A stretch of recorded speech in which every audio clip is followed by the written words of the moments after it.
what habits do you have that keep you in good health now or help you to manage your health or any illnesses that you have, any health complaints?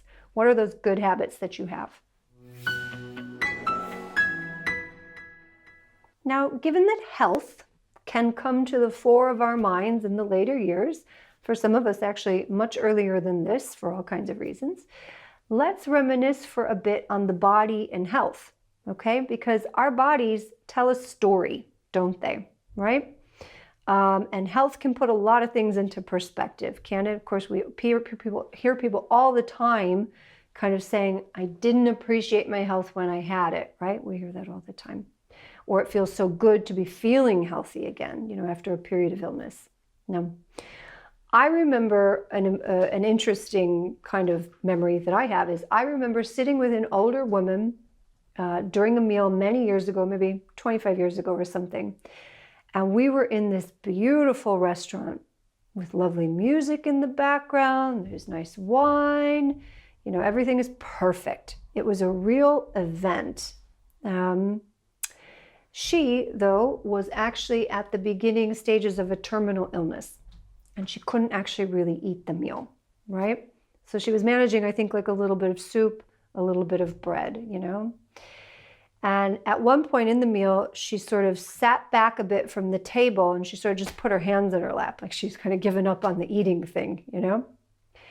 And she said, I remember being in, I think it was the Berghoff, right, in Chicago, I'm not sure, but I remember being in some fancy restaurant in 1954, and it was as beautiful as this. And on that night, I ate a huge salad with Roquefort dressing, big piece of bread, then I had London broil, I had a big potato, 2 glasses of Burgundy, and after all of that, I ate a huge piece of blueberry pie with ice cream. And I was well fit for it. Now, this is important, isn't it? Because often I think we see a lot of remembering or reminiscence comes in the face of losing something, right? So someone experiences ill health and then they begin to remember good health, right? Someone can't engage in a certain activity or a hobby that they used to do, and this prompts them to remember memories of when they could. And that's really important and really good, by the way. So in this example, it was kind of quiet then at the table for a minute because there were some very important things actually happening here. She was registering now versus then, you know, in her health, in her body. So, you know, she was registering that back then she was able to enjoy that big meal and she was registering her changing health. Really important because her body is showing her that things are changing, right? As the body often does. But I think she was also consoling herself through the remembering. Really important because in a way, you know, she was of course grieving this a bit. She's grieving that she couldn't enjoy this meal as much as she would like. But she's reminding herself of a time when she enjoyed another beautiful meal. And there was something actually beautiful in this because she was sitting at the table, going over that, coming back to that memory, grounding herself with that memory, consoling herself. And it was funny because this, in a way, freed her up to enjoy the rest of the meal and the people she was with and take in all these other details around her. She wasn't getting stuck on the fact that she couldn't eat. She sat back and started to appreciate all these things around her. And there was this gratitude for this older, previous meal she had had. Now that's kind of huge, right? She's registering big parts of her story through her body and through her appetite. There's a ton going on psychologically here. And these are the kind of subtle reminiscences, if you want, that come up in the day-to-day, right? That we kind of register in the day-to-day, where if we're slowing down and paying attention and someone brings in something like that, we can then kind of start to ask some questions, you know? So we might be sort of saying things like, where was the restaurant? Who were you with? Tell me more. What were you celebrating? What was your favorite food at that point? You know, asking for more details. really savoring it. That's my point. She was setting the thing up right there. We were finding just a little bit of gold in what might have otherwise been a sad moment, or maybe even a scary moment. You can see how important that is. Now, as an aside, just as a funny aside, here's how funny families are, because before we got to listen to some of the more details about that memory, and it was a great memory, it was really interesting, here's what happened. One of this woman's sons was trying to encourage her to eat a little bit more, right? He was saying, oh, come on, Mom, or try another bite, or right? And then another son started to argue with him about this. She's okay, leave her alone. She'll eat when she's hungry, she's fine. And then there was this kind of sibling bickering that went on between these two men in their 40s during this lovely meal. And of course, what's actually happening there? Well, I think there everybody is kind of registering the progression of her illness, right?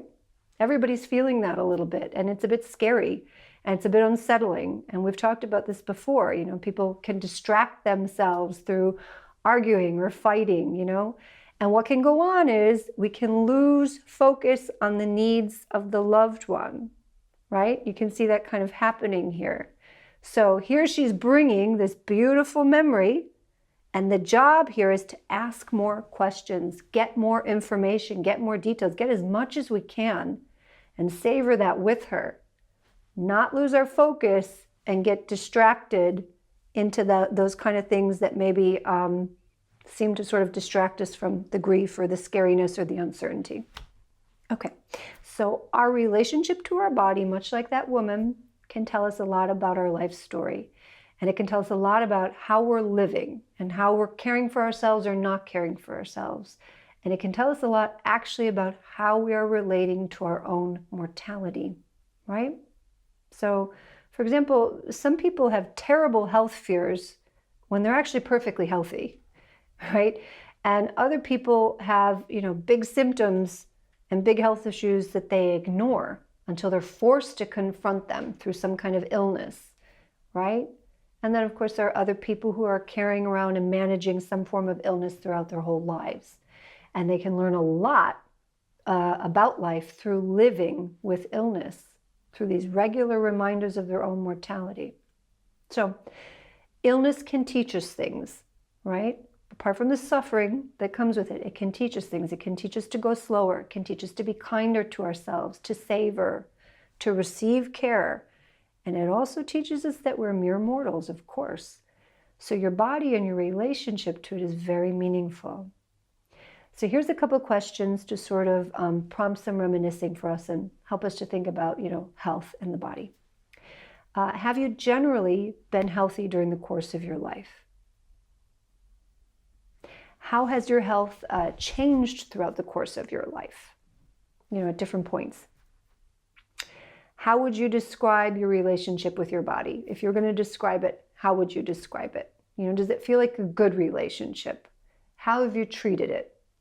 What opinions have you held about your body? We can have very strong opinions about our body. Have you liked it? Have you judged it? Have you been hard on it? Have you asked a lot of it? Have you indulged it at points? Here's another good question. Was there a time in your life that you felt in particularly good health? And what was that like? And when was that? Have you ever had to recover from a health issue or an injury? And how was that for you? How was that recovery process for you? What did it feel like? Has ill health, physical or mental, has it caused you much suffering during the course of your life, emotionally or physically? And how have you managed that? What has illness taught you about life or about yourself? When you were younger, who looked after your health or who helped you to look after your health? Was there ever a time in your life when you didn't take good care of yourself? How? You know, why do you think it was hard to take care of yourself during this phase? In the past, how did you feel about doctors, hospitals, medical people? How do you feel about them now? Did you maintain a good diet during the course of your life? Were there any dietary habits you had to work on in the past? How about now? What about physical fitness? Have you generally been physically active during the course of your life? Another question, what habits do you have that keep you in good health now or help you to manage your health or any illnesses that you have, any health complaints? What are those good habits that you have?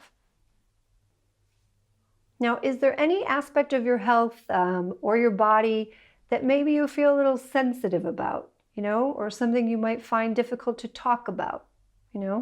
Sometimes people have those.